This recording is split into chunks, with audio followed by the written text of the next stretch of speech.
Hey everyone, welcome back to ReviloPlays Ori in the Blind Forest. The goal for today's episode is very simple. We not step on that. Not step on the orange stuff. That's the goal. We reached the Forlorn Ruins in last episode. And we've got to basically navigate the Forlorn Ruins and restore the element of winds. Is that what we're here for? Restoring the element of winds, I think. So can I just make a jump over there? Yes. The Gumon were crafty inventors. They had foreseen a bright future that never came. Look at this light vessel. They were able to store the light of the spirit tree within. Crafty. Crafty indeed.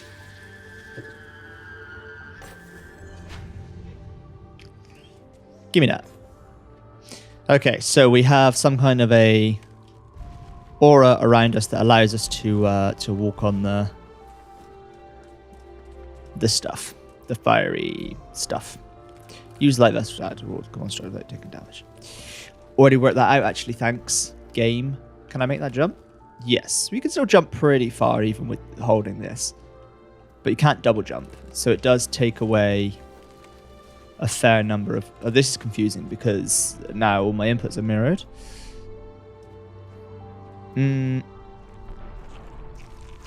Ah, okay.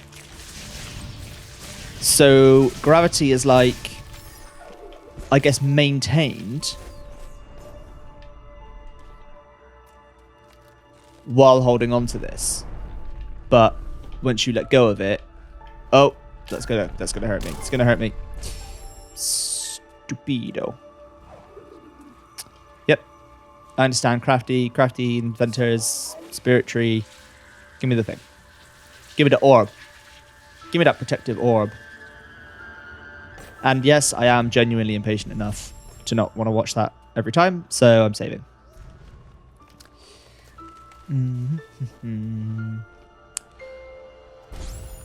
So as long as you were holding this the whole time, gravity appears to maintain itself. But then you let go. And gravity corrects itself back to kind of what you would expect the normal situation to be. Lovely. That makes perfect sense.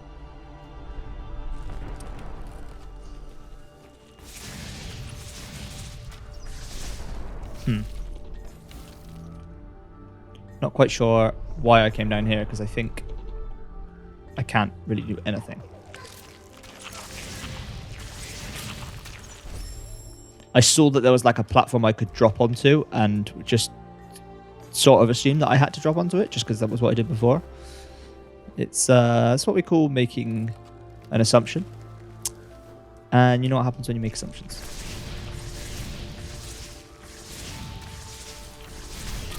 Oops. You look like an ass and an ump will shun you. Is that the joke? I think that's a joke from the Fresh Prince of Bel-Air. I am not claiming ownership over the joke.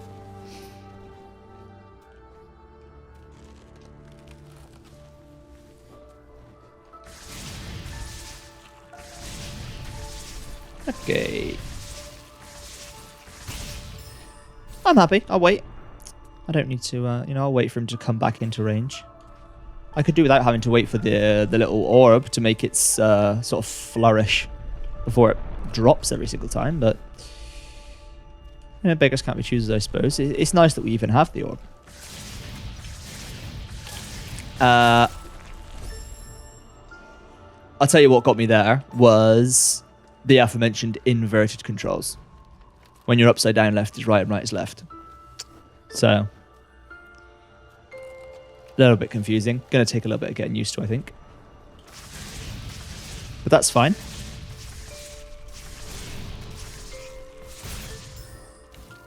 Currently, at least, timing was good. Currently, at least, there's no requirement for quick inputs, which is probably intentional, given the fact that you have to get your head around inverted gravity at the same time. Okay. I slipped off there. I thought I was safe. I thought I could make a small adjustment to get closer to that edge. And then once I'd started taking damage, the panic set in, and I wasn't making rational use of my thumbs. Is that, I mean, does that even make any sense? I think you understand what I'm trying to say. I'm not sure I've ever described the use of my thumbs as being rational or irrational before. The rationality of my thumbs has never really been something I've considered much, is what I'm trying to say.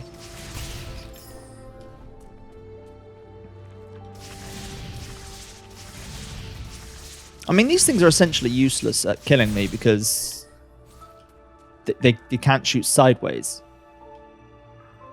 So like,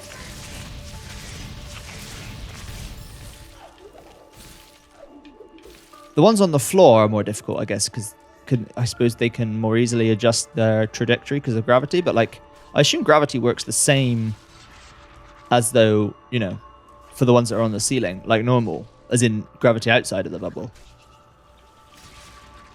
Oh, that's got to go down far enough. I thought I could time it properly. Frustrating. I'm so dumb. Of course you take it with you. Okay. I think the thing to do here, because there's a lot of ways to die, is just to take your time and kill the enemies with the single charge flame things. Not use the blast one that uses up energy, and then we can exclusively use our energy gauge for saves, and we can just make liberal use of saves. It's interesting. It's pretty easy to navigate left and right, even when it's inverted, provided you're not doing anything else. But as soon as you're focusing on attacking an enemy, as well as, you know, making a quick adjustment to dodge out of the way of a incoming attack, it becomes way more difficult. I assume because you're sort of thinking more quickly and trying to react, you just react with what's natural. I could just send these back at it, maybe. That might be the best way. Just take our time. Get a little bit methodical. Because I can't actually reach it even if I jump out there, so... There we go. And now that he's dead, we can save. That's not going to be the right timing. Have to catch it on the way up. On the way up. Much better. Okay, one keystone. Above us. So we're going to have to probably go all the way around here and then navigate back on the ceiling. So these... Gravity can only change as you go through one of these, right? That seems to be the case. Like, I couldn't just walk up a wall. Yeah, okay, so that's why these are going to be... Those rocks are going to be completely coated in the stuff, because you can then... That way, you can sort of choose which orientation you want to continue at.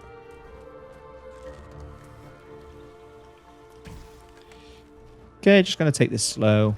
Wait, jump. Lovely.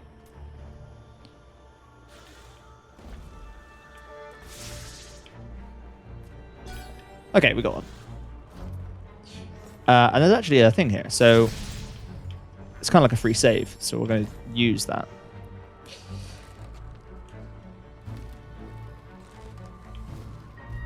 I understand why the game has you move slower when you're holding the orb. Actually, I'm not sure that's true. I understand why the game has you be unable to like double jump and stuff while you're holding the orb. That makes total sense to me.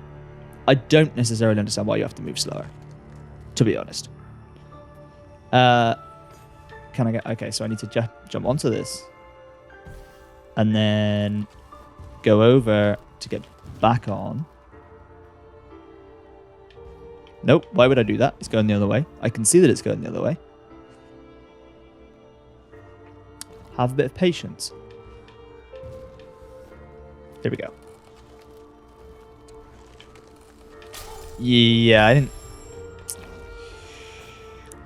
I realized that I'd made a mistake as soon as I pressed the jump button, but unfortunately that kind of layer of cognition just was just a split second behind my impulse to simply jump onto that platform. Just wasn't big-brained enough to put together quickly enough that I, of course, was just going to fall to the right. Yeah, I mean, this is what you realize, is that we take for granted entirely the orientation with which we see the world. And that down is down. They've done studies where, like, they've essentially made it... You know how the human eye works, is that we see everything kind of inverted and then something in our brain flips it. And they have done studies in which they've been able to kind of change that for a person. I believe by just using probably certain glasses or mirrors or something. And it's not too long that they actually just adjust to the point that they're seeing everything the right way up again. But to begin with, of course, it must be incredibly disorienting. And then, after that, they, of course, I can't pick the orb back up while I'm falling. Drat. I say drat moment. And then obviously, like, when they reverse it, when they sort of take the glasses off, I mean, I realize I've launched into this without enough detail, and you may have questions. I'm going to have to refer you to the internet for the answers to such questions. But yeah, like when they then sort of take the glasses off, I assume that's how this works, the person is then seeing upside down again. They've kind of like undone that part of their brain. It's a constant process that goes on, and they've kind of undone that part of their brain, and so then have to go through the adjustment period again. Whoever it was that has gone through these studies, do sympathize. That sounds like a pretty horrible time, and I'm not entirely sure what kind of time period we're talking about, how long it takes you to adjust, but it can't be that quick. It can't be like it can't be just like an afternoon. Surely it can't. Like it's got to be a number of days at the very least before. Gosh, I've done it again. I've missed again. It's got to be at least a couple of days, isn't it, before you sort of start seeing stuff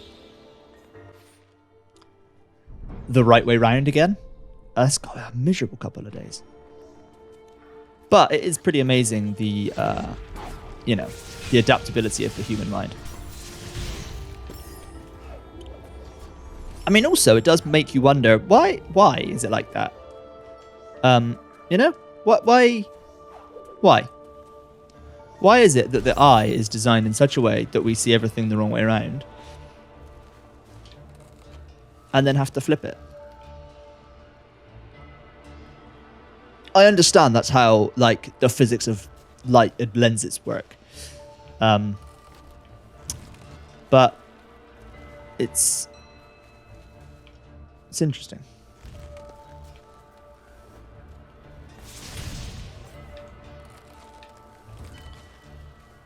Because is it not possible that we could actually essentially just have, rather than that being a process of, I suppose, cognition or a kind of brain activity, it's essentially like an adjustment that's made that mentally,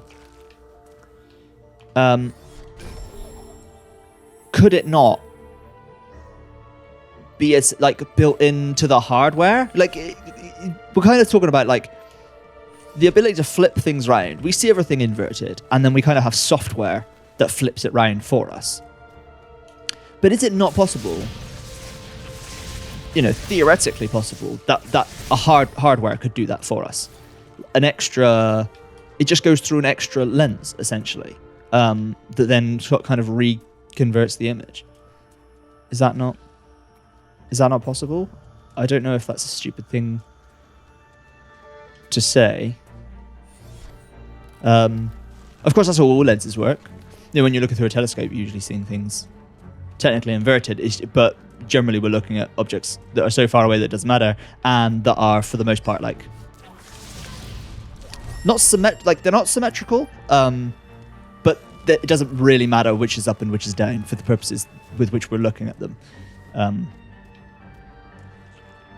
Planets don't look as strange when you look at them upside down as like a human face does, which of course looks incredibly strange upside down. I mean, you guys ever just look at upside down faces? I guess I don't see why you would. But it's the mouth, I think, that does it for me. If I look at a person upside down, you have those. You see those images sometimes where like it's a person's face that's upside down, but the mouth and like, is it usually the eyes? Like a lot of the features are,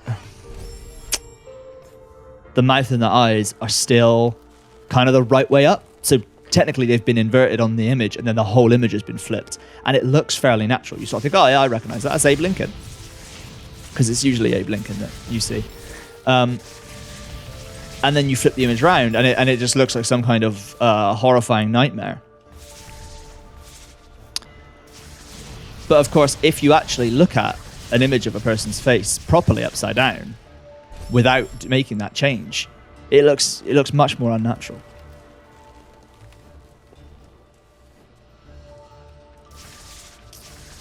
I do wonder why that is, because the same thing doesn't seem to happen with the nose. You don't need the nose to be the right way up. Yeah, we can all deal with the idea of an upside down nose. That doesn't seem to cause too many of us any problems. That's a cruel enemy placement, especially being that it can kill me in one hit. I mean, it's possible, I suppose, that they'd expect me to have more health at this point. I know we got more health at some point in the game, didn't we? So, like, have I just missed...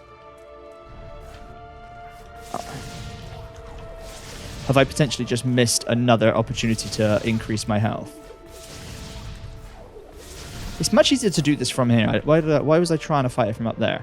I think I thought I had to stay on the ceiling for the next section, but actually...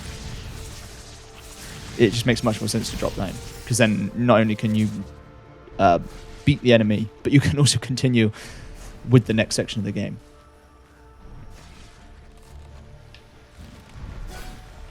Okay.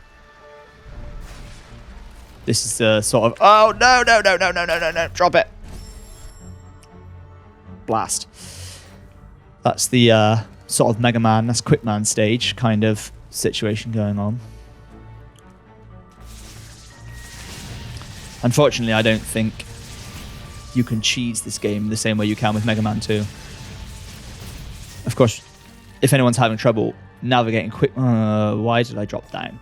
If anyone's having trouble navigating Quick Man stage,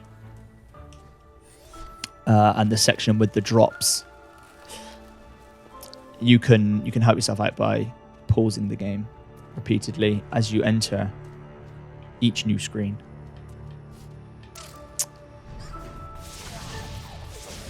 And of course, the way that the game wants you to do it is to use the time stop ability. Although, maybe you get that from Quick Man. No.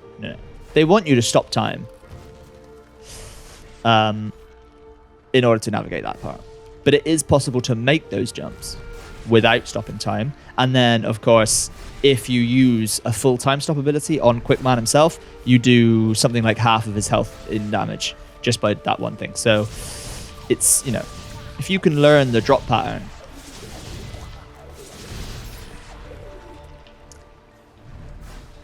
then it's worth doing. I understand. I've understood the situation. We need to do this. Okay. What's difficult here is that we can't... oh, we're going to be going down there anyway, so we might as well just leave gravity the way it is, and then we can actually have a look at what's going on. Okay, so we need to get behind this get over to... interesting. It's safe on top of each of these floating bricks, right? Yeah, okay. The top is safe. And of course, the far side is safe.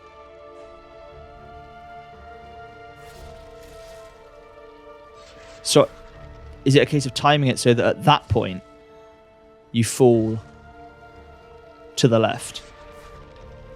Let's save. We can't save? Why can't we save? You cannot crit. Oh, what? Oh, no. No. How did I not see that coming? I just needed to tuck myself in a bit more. Well.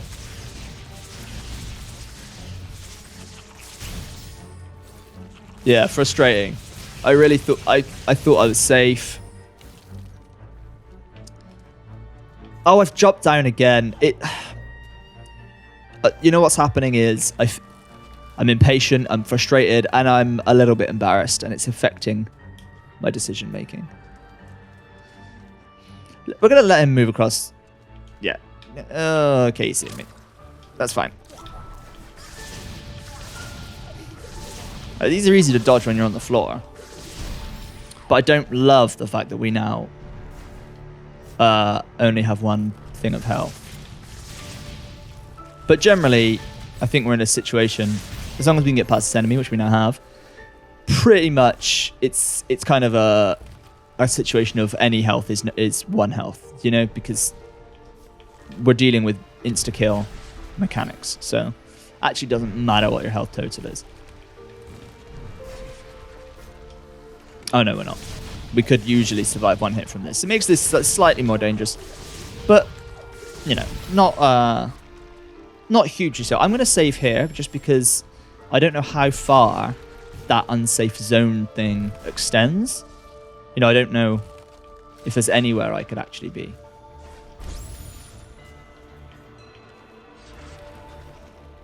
You can make use of the fact that this has a timed animation. It's quite good. It's quite a nice little bit of design there. Allows you to drop the thing and jump off of these. Okay. We're going to go now. I'm just going to... Yep. That went extremely well. I wonder if we're going to have to go back this way, though, because otherwise what would be the point in having that one there? Because we didn't actually even need to land on it. Oh, that's annoying. I couldn't see that enemy when I dropped.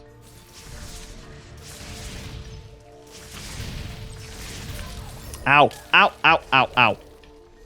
Save, please. Thank you. All right, here we go. More lasers. More failures. Oh, maybe it's not a failure. Do we have enough? We can open the gate. I meant to do that all along.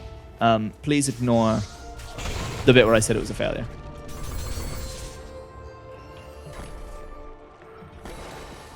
Hooray! Oh no. Is he going to come and go up there? No, that's my friend, isn't it? Right? It's possible there's more of these. He's coming in. He's coming in. I now no longer know what to expect. I understand that I should know what to expect on account of having played the game before. But my memory's not that good, okay? My memory is fallible, so sue me. Please don't sue me. I really can't take the financial burden. This shrine must have powered all they had built. Look at it. Look at it now. Look what it did. Look. I'm looking.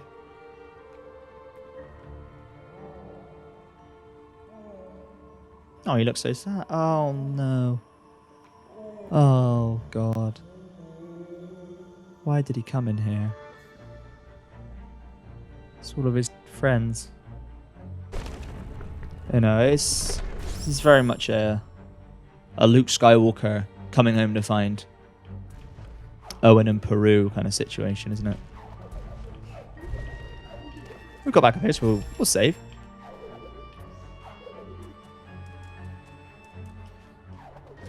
we no longer need the orb anymore, I suppose. I wonder if Gumo knows of their fate. I hope he can forgive us, that we live and they are gone.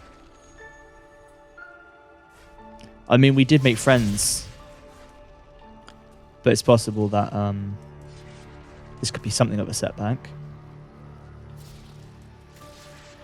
Oh! Okay. Very dangerous. Very dangerous. Oh! Didn't think that through. No. Oh! Wow. Oh. Okay. I thought I was safe as long as I was on top of it. I suppose, of course, Ori has height. There is, yeah. Do have to consider that. I mean, we're just going to make what is essentially a useless save there. You know how we like to do such things. Okay.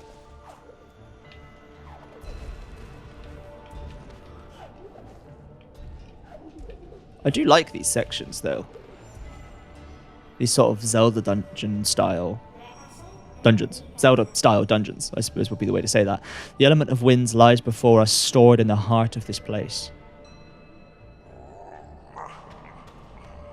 Oh, no. Oh, he's going to confront us. Oh, it's going to be awkward. These ruins are all that is left of the Gumon, reminding us of their fate. Losing the ones that he loved, Gumo is the last of his kind. Ori, we shall bring back the light. For Nibel and the memory of the Gumon, let us restore the element of winds.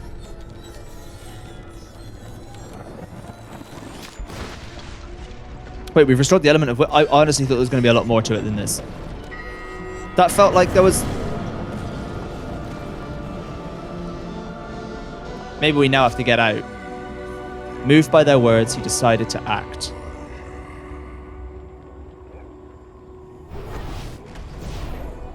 Oh. Oh no, has he doomed us? Oh, you fool! You fool! Oh, he's doomed us. Oh, was this his intention? Oh no.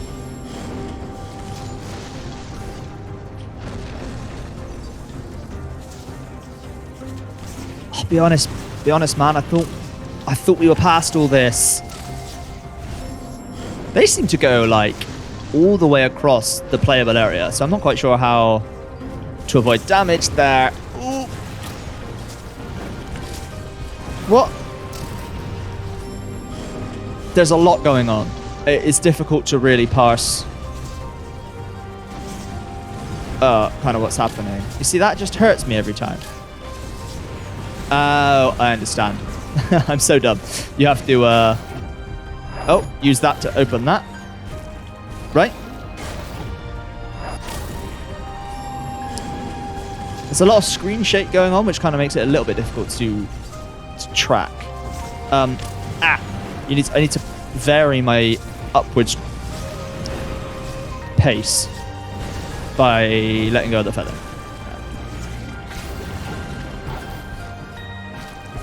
That didn't work. That did work. Okay. Oh! That fell a lot quicker than I was expecting. I thought I'd have a little bit of time to catch my breath. I don't know why I would think that, on account of the fact that the climb after the water, after restoring the element of water, was pretty intense. Not really a moment respite, so... Oh, okay. Move. Yep. The falling blocks have become considerably larger.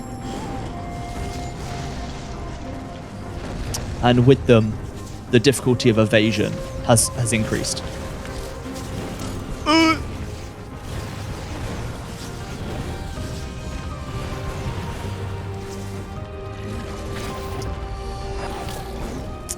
I'm not entirely sure how I feel about these set-piece sections. I think...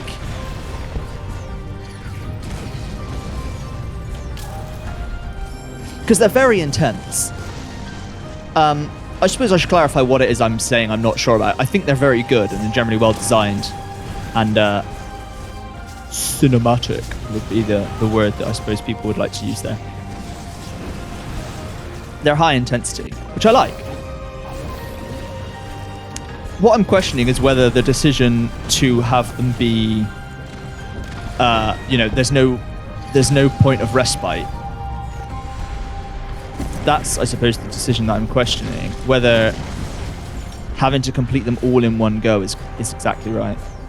But it does feel satisfying when you complete one. Can I go up? What's happening? Do I need to keep moving sideways? Did I just assume I had to go? Oh, I see. To go down. Oh no. Ooh. This is not the easiest form of navigation I've ever come across.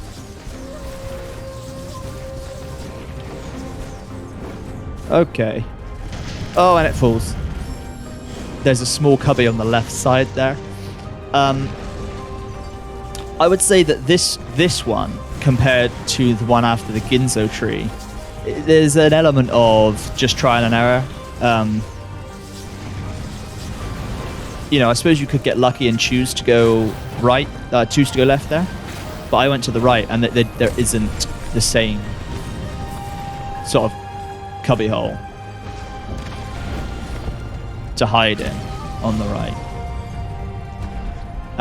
Perhaps more symmetry in the level design would be better, so that you can you have more of a chance to react.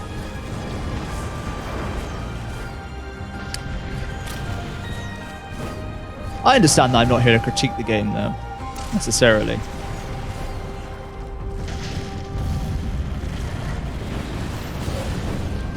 And I'm not claiming that I could do any better in terms of game design. It's much easier to point out flaws in something than it is to design something from scratch, of course. We've reached Kura's nest. This feels like a dangerous place to be.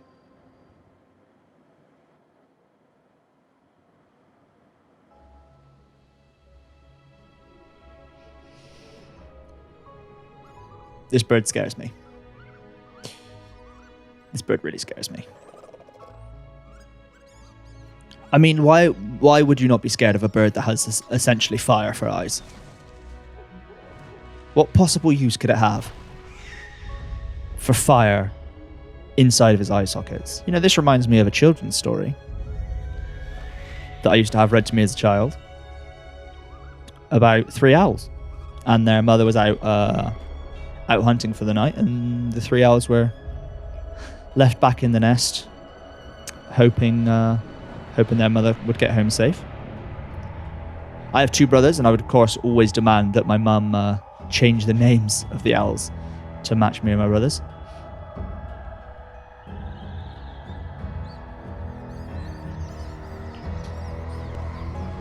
Okay. Oh, now I feel kind of bad. Is this owl just completely misunderstood? She's just trying to care for her family,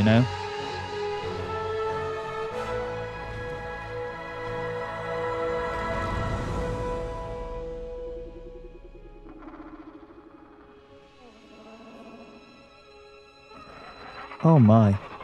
This world is so full of tragedy.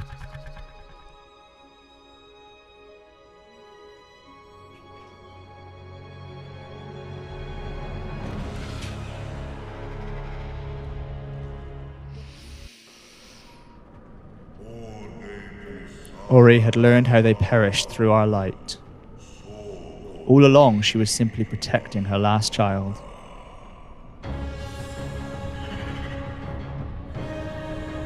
I understand. This is no simple tale.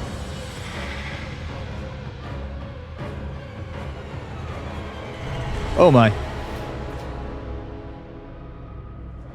We've lost progress.